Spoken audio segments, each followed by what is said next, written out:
31वें अध्ययन की कुछ कल हमारी व्याख्या रह गई थी। व्याख्या तो हम नहीं कर पा रहे हैं, थोड़ा सा स्पर्श कर पा रहे हैं। 31वां अध्ययन चरण विधि के नाम से है, अर्थात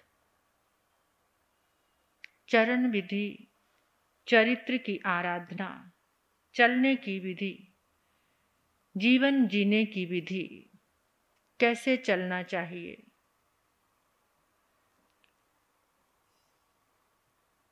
जब हम चलते हैं,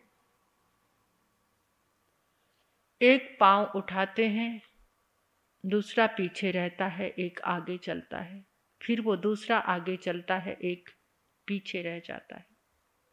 ये चलने का क्रम है। अगर दोनों पांव ही इकट्ठे उठाएंगे तो गिर जाएंगे, चल नहीं पाएंगे।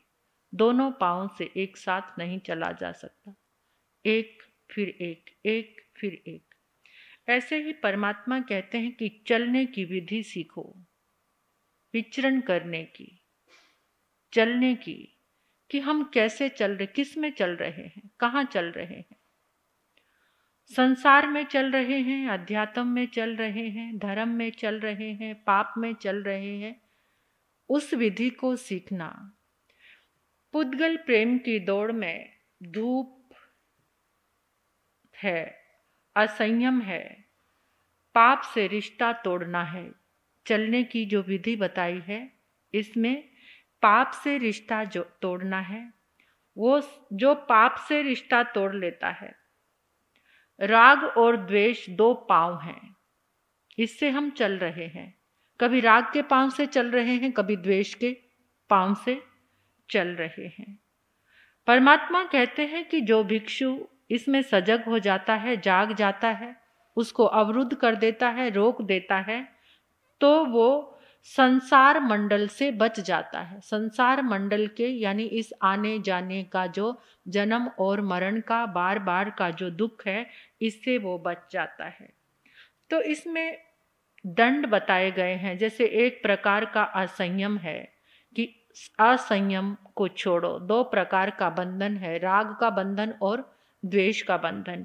3 प्रकार का दंड है, मन दंड, वचन दंड, काया दंड। ये तीनों हमें दंड देने वाले हैं। हम इसका दंड हमें ही मिलता है।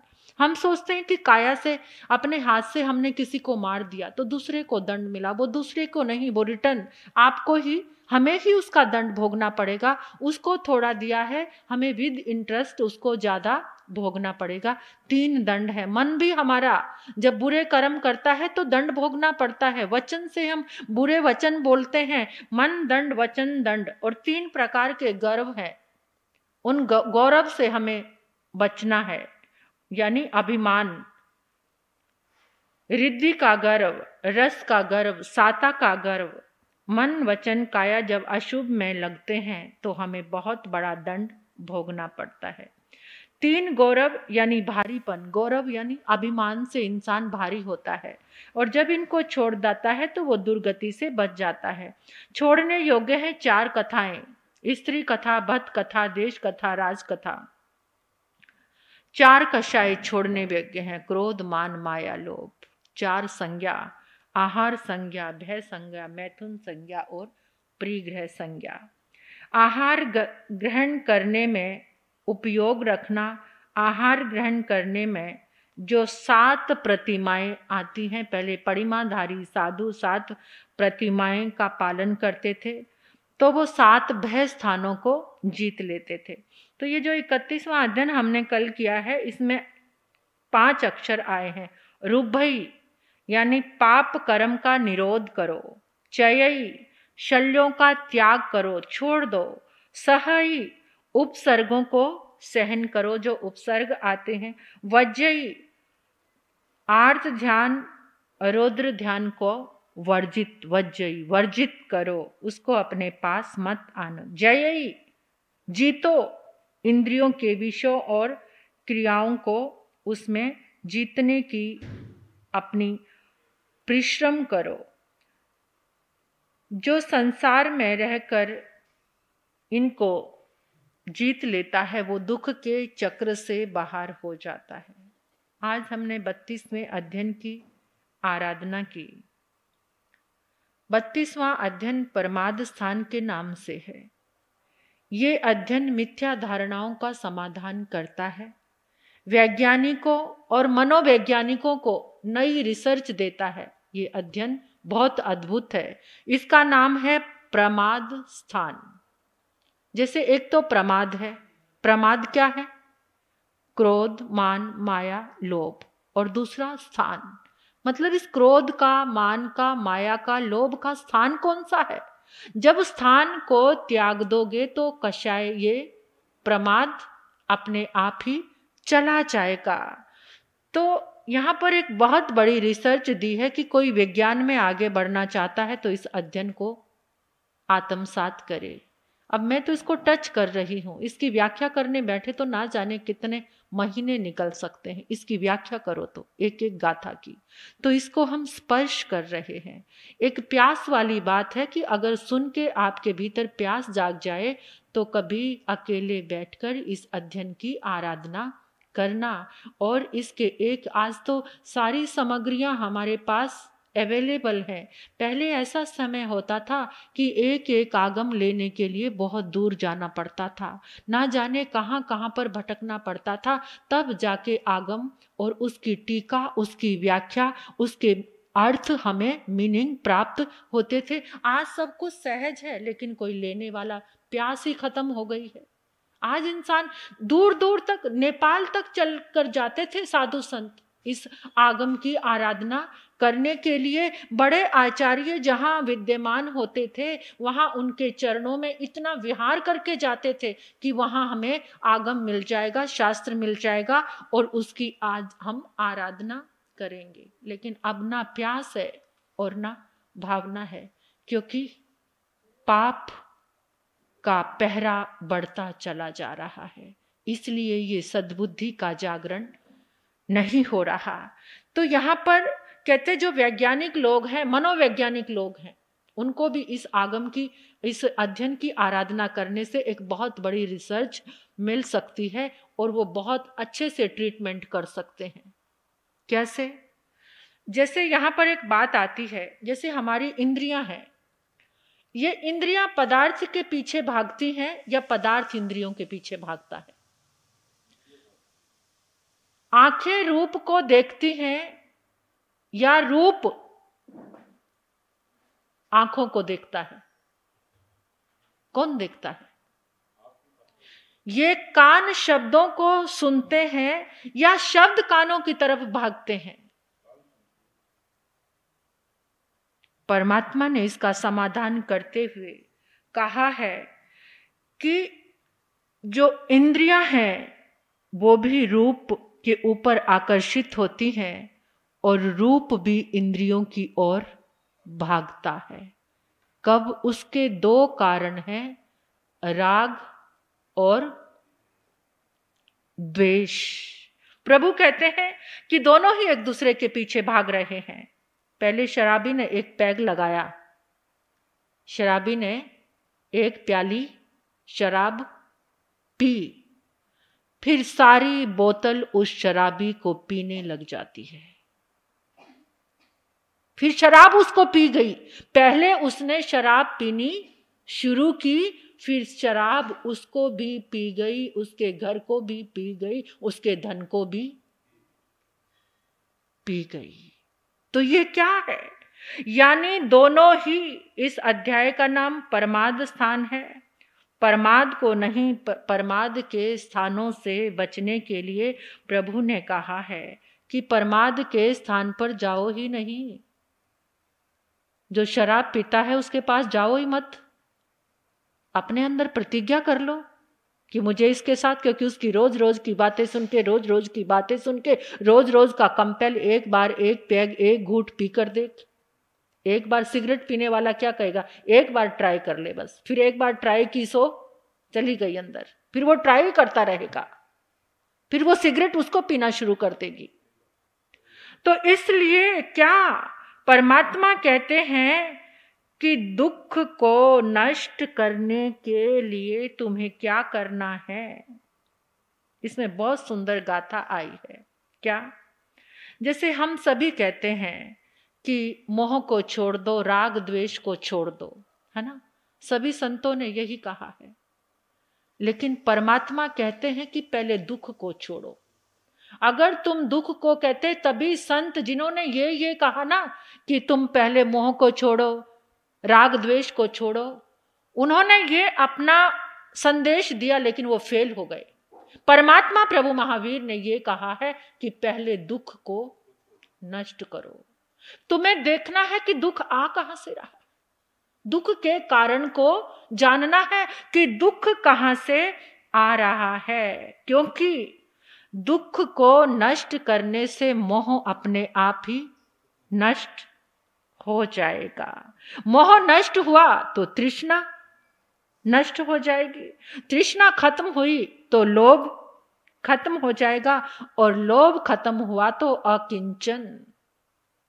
चाह गई चिंता मिटी मनवा बेपरवाह, जिनको कुछ नहीं चाहिए वो ही शहंशाह। चाह गई, चाह चली गई अंदर से, और चिंता खत्म हो गई, फिर कुछ भी नहीं चाहिए, अकिंचन जीवन। परमात्मा ने कहा है कि एक गाथा दी है यहां पर, क्या? दुखं जसने होई मोह, कि दुख को नष्ट किया तो मोह नहीं रहेगा। मोह हाओ जसने होई तन्हा, कि अगर मोह चला गया तो तृष्णा नहीं रहेगी। तन्हा जसने होई लोहो, तृष्णा चली गई, कामना, फिर लोभ नहीं रहेगा। लोहो हवो जसने होई अकिंचन, और लोहो चला गया, लोभ चला गया तो एक अकिंचन भाव, संतोष, कुछ भी नहीं चाहिए, हर समय तृप्त, कुछ भी नहीं चाहिए। तो परमात्मा कह रहे हैं कि आरंभ ये नहीं कि तुम मोह मत करो, आरंभ ये हो कि दुख मत करो। दुख को नाश करने के उपाय करो, और दुख को नाश करने के उपाय परमात्मा ने हमें क्या बताए हैं? ये बहुत प्यारा अध्ययन है कि दुख, अब ये बात आती है कि ऐसा क्या करें कि जिससे दुख नष्ट हो जाए, दुख जो कम हो जाए, वो कौन सा रास्ता है?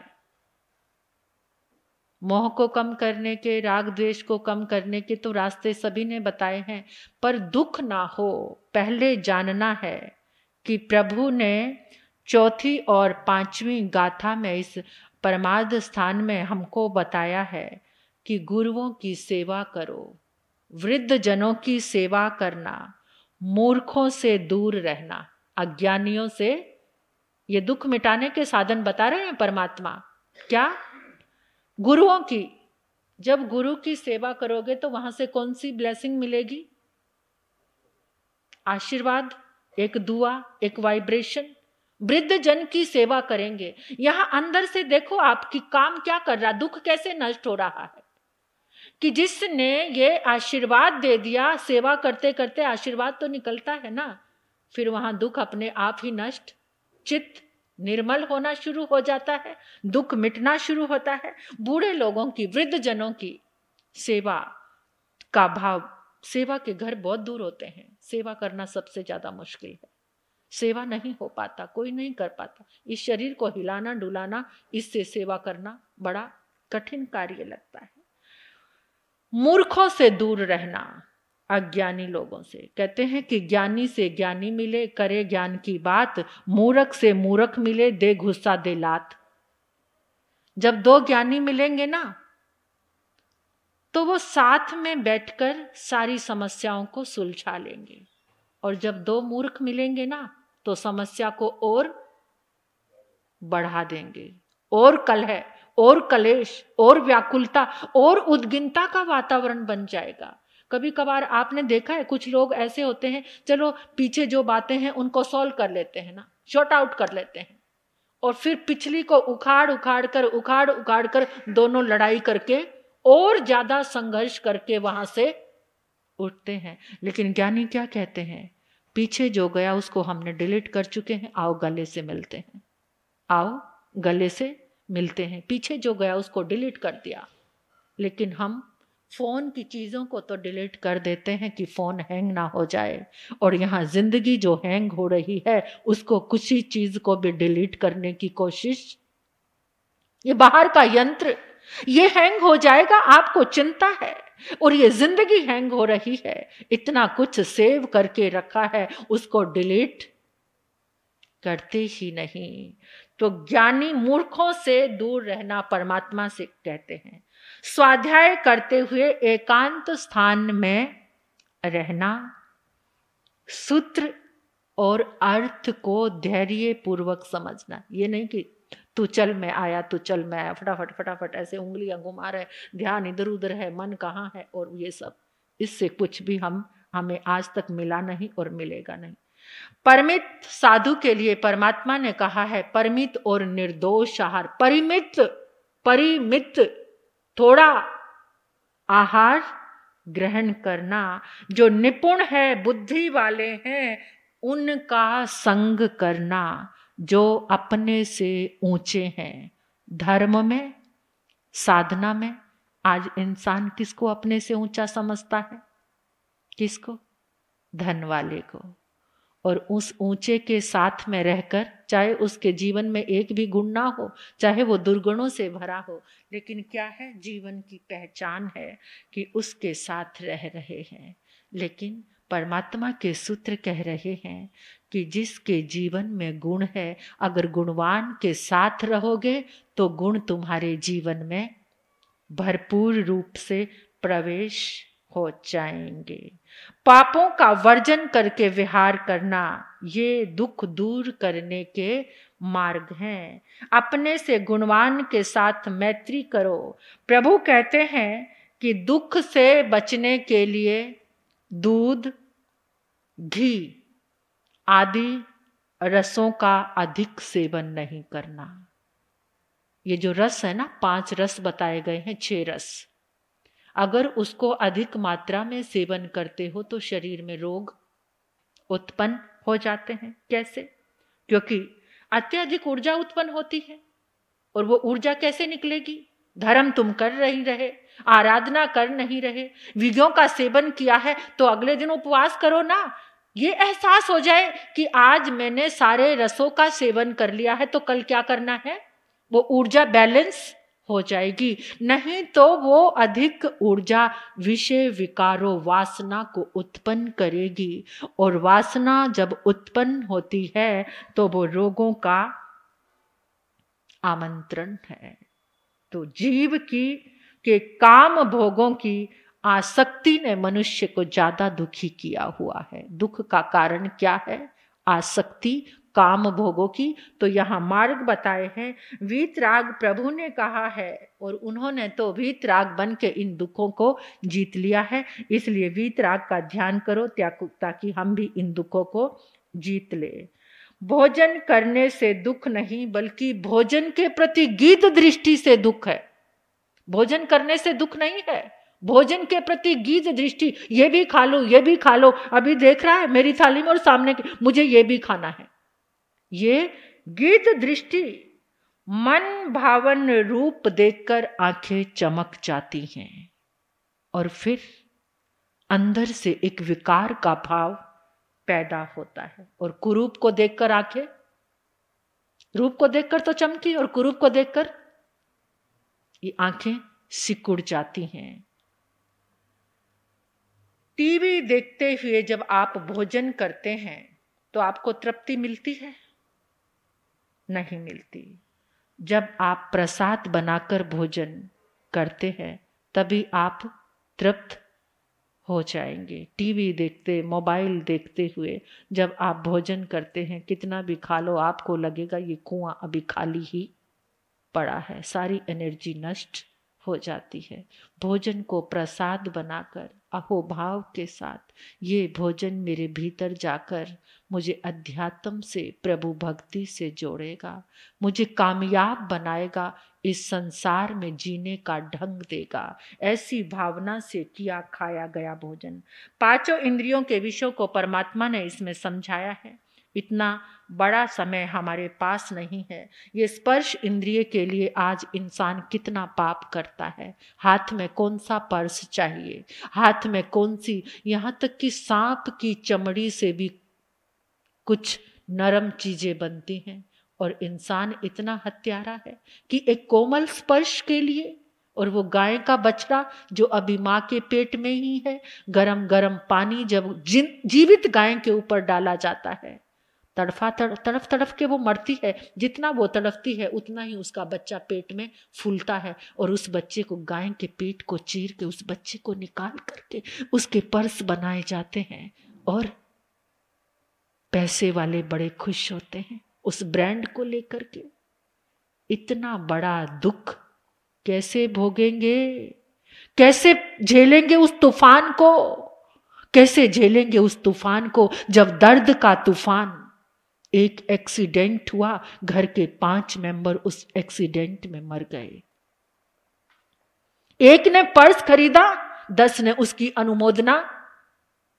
वाह क्या बात है भाई, तुम ही खरीद सकते हो, कितने कमाल का। जितनी हिंसा उसमें हुई, अनुमोदन करने वाले को भी उतनी ही। तो ये दुख का कारण है स्पर्श इंद्रिय के वशीभूत होकर के। परमात्मा कहते हैं कि ये विध्वंस का खेल बंद करो, जागो जागो जाग जाओ। तो ये 5 इंद्रियों के विषयों को समझाया है। रूप पर पतंगा आकर, आग, वो अग्नि जलती है ना, रूप शिखा कहते हैं, उस पर आकर पतंगा जल जाता है। और सांप शब्दों के वशीभूत होकर जब बीन बजती है तो वहां आता और पिटारी में बंद हो जाता। और मछली कांटे के ऊपर क्या लगा दिया, आटा लगा दिया, छोड़ा उसको पानी में, मछली आई और वो कांटे में फंस गई। तो इस तरह से परमात्मा कहते हैं हम भी अनादि से यही परमाद के स्थान हैं, इन स्थानों को छोड़ो। ये स्थान छूटेंगे तो तुम्हारे जीवन में सुख अपने आप ही आ जाएगा, अपने आप ही लोभ, अकिंचन, ये सारी चीजें छूट जाएंगी। और 33वां जो अध्ययन की अभी हमने आराधना की थी, ये कर्म प्रकृति के नाम से है।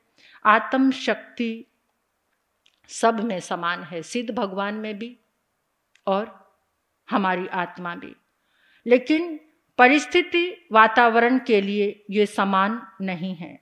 क्योंकि एक व्यक्ति का जैसे जन्म हुआ, एक को कुछ मिला, दूसरे को कुछ नहीं मिला, एक को सब कुछ मिला, दूसरे को कुछ नहीं मिला, ये सब कर्म के कारण है। ये जीवन शैली जो भिन्न भिन्न हम जी रहे हैं, ये सारी कर्म की प्रकृतियों के कारण है। सेम टीचर है, कोर्स सबको एक जैसा पढ़ाते हैं, एक को याद होता है, दूसरे को नहीं होता, ये सब कर्म के कारण है। तो इस कर्म प्रकृति को, पहले हमारा विषय चला था कर्मों का, आप सभी ने उसके विषय में जाना ही है कि इन सभी प्रश्नों का उत्तर एक ही जगह मिलता है कि कर्म सिद्धांत।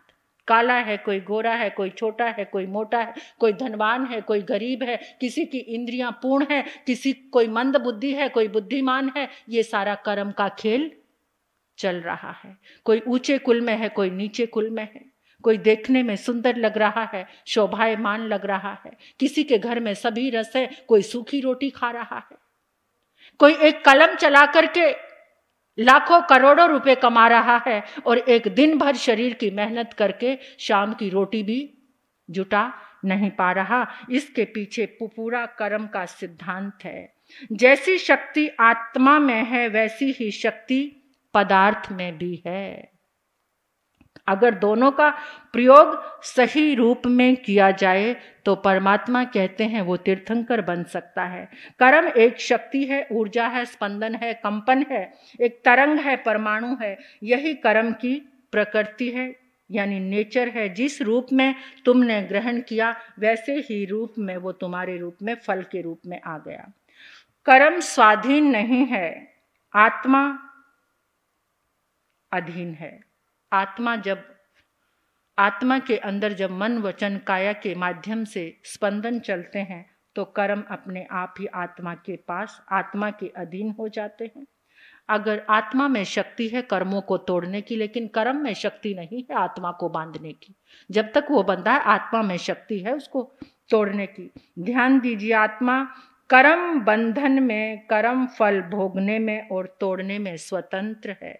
हम आत्म शक्ति से सुख दुख दोनों का त्याग कर सकते हैं, भोग रोग दोनों को छोड़ा जा सकता है। आपने उपवास किया इसलिए नहीं कि घर में कुछ नहीं था, आपने उपवास त्याग भाव के लिए किया है, क्योंकि आपका अंतराय कर्म टूटा हुआ था। घर में सारे रस हैं लेकिन फिर भी जो अंतराय थी तप की वो टूटी हुई है, इसलिए आपने तप धारण किया है।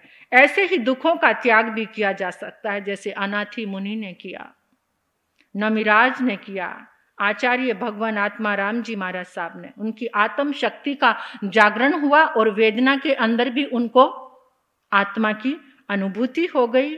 इसलिए परमात्मा ने आत्म जागरण का रास्ता बताया है। बस कार्मण शरीर को बदलना है, जो हमारा कर्मों का पुंज है कार्मण शरीर, इसको बदलना है। सब दुख पहिनठा पक मंती महिषिणो, सब दुखों को महर्षि अपने पराक्रम से नष्ट कर देते हैं, वो ज्ञानी होते हैं। कर्म का खेल समझ लो तो कर्म जीतना आसान हो जाता है। ज्ञान को ढकने वाला ज्ञानावरणीय कर्म है। चारों कर्म हमारे मूल स्वभाव से जुड़े हुए हैं और चार संसार से जुड़े हैं। हमारा स्वभाव जानना है फिर भी जान नहीं पा रहे, ये ज्ञानावरणीय कर्म के कारण है। समझना चाहते हैं, समझ नहीं आता, फिर भी ये कि दर्शनावरणीय कर्म के कारण है। चाहकर भी भावना नहीं बन पाती, क्रिया नहीं कर पाते, ये मोहनीय कर्म के कारण है। भावना ही नहीं बनती कुछ भी करने की, धर्म करने की यानी सद्कार्य करने की भावना ही नहीं बनती, ये मोहनीय कर्म के कारण है। कभी सुख कभी दुख, कभी कई बार कांटा चुभने पर भी इंसान परेशान नहीं होता, और कभी कभी फूलों के साथ भी कांटों को अनुभव कर लेता है। ये साता वेदनी और असाता वेदनी कर्म के कारण है। वस्तु सामने है फिर भी ग्रहण नहीं कर पा रहे हैं, ये अंतराय कर्म के कारण है। आयुष्य कर्म के कारण चेतना शरीर को छोड़ देती है, ये आयुष्य कर्म का प्रभाव है। कभी कभी एक ही काम करने से किसी को तो धन्यवाद अभिनंदन मिलता है और उसी काम से किसी को अपयश मिलता है, ये सब नाम कर्म के कारण है।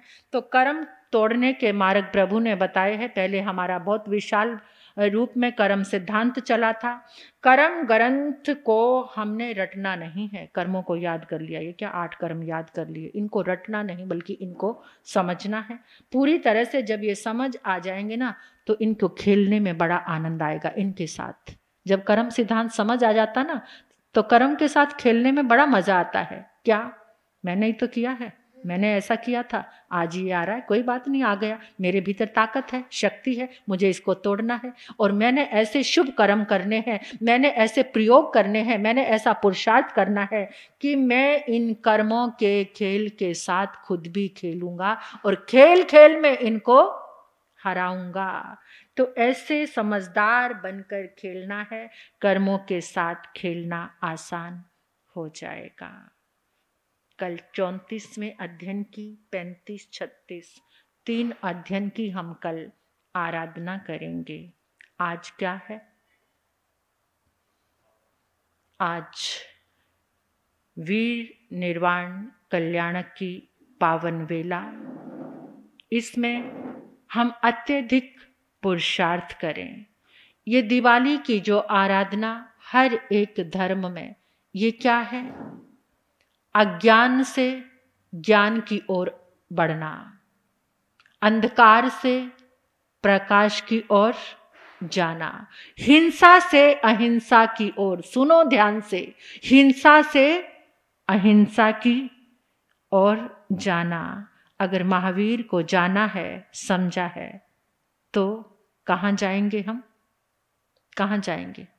अहिंसा की ओर। जितने भी हिंसा के कार्य हैं, सूक्ष्म जीवों को त्रास नहीं देना, इतना सूक्ष्म। अगर दर्द से रिश्ता छुड़ाना चाहते हो तो दर्द देना बंद करो। आज पटाखों की अनुमोदना, पटाखे चलाना, लाकर देना और दूसरों को प्रेरित करना। बड़े पड़ोसियों को भी बुलाते हैं, आओ आओ मेरा अनार देखो कितना तेज, मेरे पटाखे सबसे ज्यादा। ये करते हो, करवाते हो, अनुमोदना करते हो, फिर चाहते हो कि सुख मिले। कैसे मिलेगा? दर्द के सारे रास्तों को पहले बंद करो। दिवाली भीतर के प्रकाश की ओर जाने की है। भीतर ऐसा दीप जले कि पूरा जीवन प्रकाशित हो जाए। अहिंसा, प्रकाश, ज्ञान, इसका दिया हमारे भीतर जल जाए। सनातन धर्म में भगवान राम 14 वर्ष का वनवास काटकर अयोध्या पधारे तो दीपमालाएं, कहते हैं तब से दीपावली का त्योहार मनाने लगे। और बौद्ध धर्म में कहते हैं कि आज के दिन सम्राट अशोक ने बौद्ध धर्म स्वीकार किया था तो लोगों ने जश्न मनाया था, खुशियां मनाई थी। और सिख धर्म में आज छठे गुरु गोविंद सिंह जी, हरगोविंद सिंह जी आज क्या हुए थे? ग्वालियर की जेल से छूटे थे तो पूरा हरमंदिर साहब यानी गोल्डन टेम्पल दीपमालाओं से सजाया था, उनका स्वागत किया था, उनका अभिनंदन किया था। और आर्य धर्म में आज स्वामी दयानंद, आज उनका निर्वाण हुआ था, आज उन्होंने अपनी देह का त्याग किया था। तो उस निर्वाण को यानी सब धर्मों में और जैन धर्म में आज जो अकेला ही केवल आत्मा को प्रकाशित करने वाला ये धर्म आज के दिन परमात्मा प्रभु महावीर का निर्वाण कल्याणक, निर्वाण कल्याणक, उसकी महिमा आप समझते हैं। निर्वाण कल्याणक, नरकों में भी जो नरक के जीव है ना, नरक में रहने वाले, वो भी 2 घड़ी के लिए वेदना से मुक्त हो गए थे। ऐसा निर्वाण तीर्थंकर का होता है। कहाँ नरक, कहाँ ये धरती। इस तीनों लोक में जहां जहां जीव हैं वो सारे सुखी। और उस परमात्मा के निर्वाण कल्याणक को मनाने के लिए जिस जैन को ये समझ नहीं आया कि परमात्मा ने इतने जीवों को सुखी किया और हम कितने जीवों को दुख देने के लिए पटाखे चलाते हैं या फिर हिंसा करते हैं, ये कितना गलत है। आज रात्रि में आप सभी को क्या करना है? ईशान कोण में अपना आसन लगा लेना।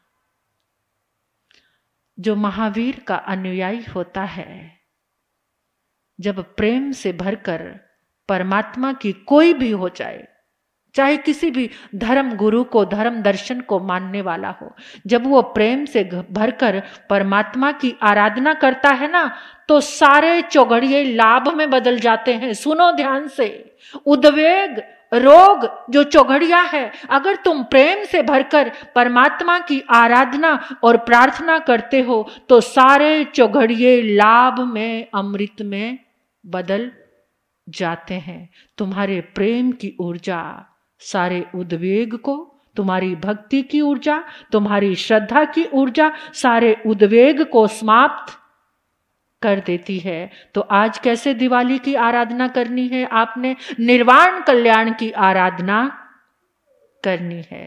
ईशान कोण में अपना आसन बिछाकर परमात्मा को वंदन करना, नमोकार मंत्र पढ़ना, नमोकार मंत्र पढ़ के एक प्रार्थना करना कि हे प्रभु, मेरे पास आपकी ऊर्जा प्रवेश कर रही है, मेरे रोम रोम में मैं धन्य हो गया हूँ। मेरे घर के कोने कोने में परमात्मा की ऊर्जा प्रवेश जो आपका प्रतिष्ठान है, जहां पूजा करते हैं ना, कि ऐसा करने से लक्ष्मी प्रसन्न होंगी, और लक्ष्मी के बिना है भी कुछ नहीं, आराधना भी जरूरी है, संसार चलता नहीं है। लेकिन तीर्थंकर परमात्मा की तरंगों को अगर आप अपने प्रतिष्ठान में लेकर आते हैं, गौतम स्वामी भगवान की तरंगों को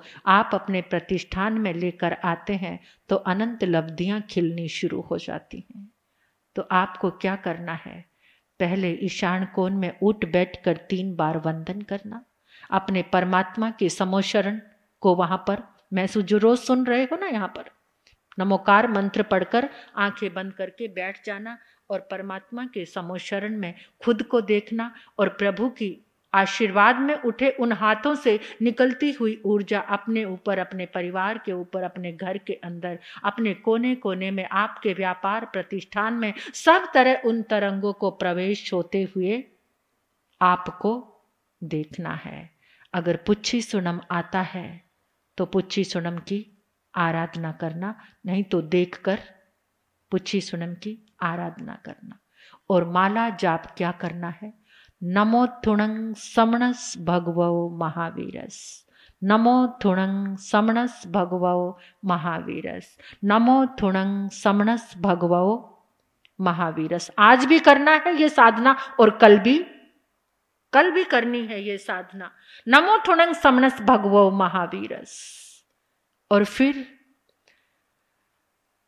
महावीर स्वामी केवल ज्ञानी, गौतम स्वामी 4 ज्ञानी, ये माला भी करनी है। क्या? महावीर स्वामी केवल ज्ञानी, गौतम स्वामी 4 ज्ञानी, इसकी माला जाप करना। अनंत लब्धि निधानाय श्री गौतम स्वामी ने नमः, इसकी माला जहां आपका प्रतिष्ठान है वहां पर आप कर सकते हैं। अनंत लब्धि निधानाय श्री गौतम स्वामी ने नमः। जितनी देर तक आराधना भगवान महावीर का ओम वर्धमानम जिनम, ओम वर्धमानम जिनम, ओम वर्धमानम जिनम, जितनी आपके भीतर में सामर्थ्य हो, शक्ति हो, उतना जाप बैठकर आप करना। आपकी दिवाली ही दिवाली हो जाएगी इस सुंदर आराधना से, और भक्ति से भरकर, अहोभाव से भरकर, प्राणी मात्र के लिए आपने मंगल कामना करनी है। कहते हैं कि जो सबका मंगल चाहता है उसका मंगल अपने आप ही। हे प्रभु, इस संसार में सब जीवों का कल्याण हो, सबका मंगल हो, सबको धर्म मिले, वीतराग धर्म मिले, सबकी मुक्ति हो, और सब के घर में धन धान्य की वृद्धि हो। इस दुनिया में कोई भूखा ना रहे। इस संसार में ये मंगल भावना भाना, और लास्ट में जब उठने लगो 2 नमोथुणं करना। 1 नमोथुणं सिद्ध भगवान को, 1 नमोथुणं अरिहंत भगवान को।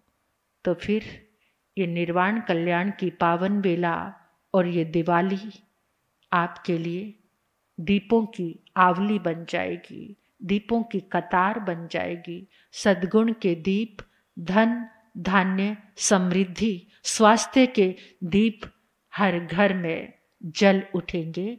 परमात्मा की सुंदर आराधना करने से, भक्ति में आराधना करने से, ये है हम सबकी दिवाली, ये है हम सबका वीर निर्वाण कल्याण का प्रकाश उत्सव। रोज अनुभव कर रही हूँ परमात्मा के समोशरण को, और ऐसी अनुभूति आती है कि उनका वियोग बर्दाश्त नहीं होता।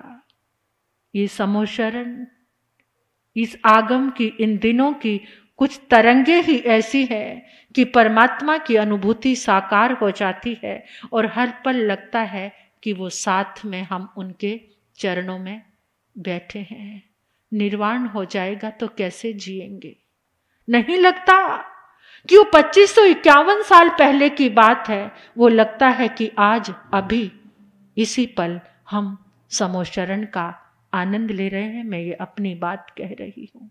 बड़ा मुश्किल जाता है दिवाली के बाद जो दिन आता है, उस वियोग, उस पीड़ा को, परमात्मा के जाने की पीड़ा को बहुत मुश्किल से संभलता है।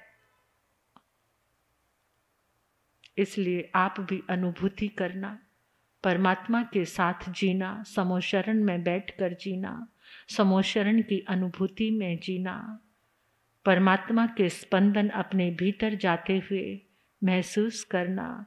उस समय कर्म चाहे उदय में हो ना हो, उस समय पुण्य उदय में हो ना हो, मुझे नहीं पता कि जिस समय परमात्मा के समोशरण लगे थे ये जीवात्मा कहाँ थी, लेकिन आज मेरे जीवन में जीवंत है परमात्मा के समोशरण।